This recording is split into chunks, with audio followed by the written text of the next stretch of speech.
Eto na nga mga kamami. So 11 o'clock ang ina nyo nasa kalye pa.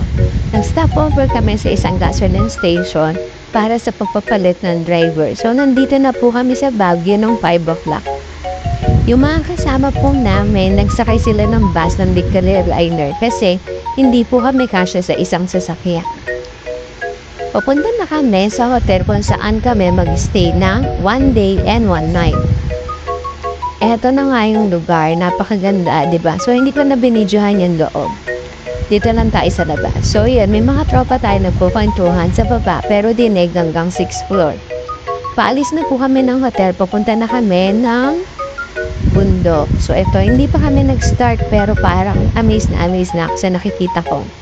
Ito na, umpisa na ng paghihirap. May ganon.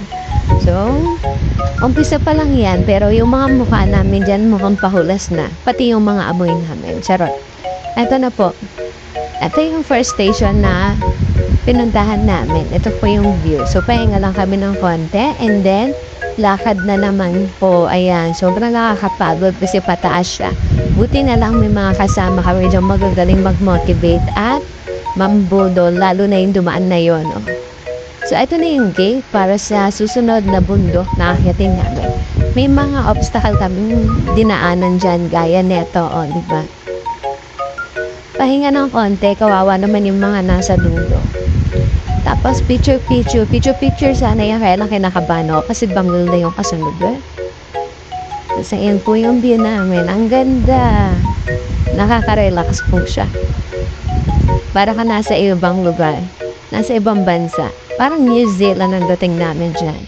Tapos ayan, may mga baka rin po dyan, ayan o. Nakakatakot lang kasi medyo lang nahabol sila tsaka naghaharang sa daan. So ayan. Doon po kami, doon bundok na yan, yung may nakikita kayong ulap, doon po kami papunta. Ayan. Tapos may mga strawberry din naligaw dito, yung maliliit lang. Tapos ito na yung next destination namin, yung bundok na mabato. So nakikita niyo naman po, mabato siya. Pero magaganda yung mga flower dyan, nakaka-anis. Konting kembot na ng laglag ka. Gaya neto, oh, diba? Tinanong ko yung isang kasama ko dyan, kung may nalaglag na ba dyan or ano nangyari sa kanya. Sabi niya wag daw kami mag-alala kasi yung huling nalaglag naman daw buhay. Kaya lang, nagtanggula, isa-ospital. Diba? So, ayan po. Oh. Sobrang pag, hindi na namin makita yung mga dapat makita. Tapos umambon pa. Ayan po, pababa na kami. Naabutan namin yung mga nag-hikings ng 5 o'clock.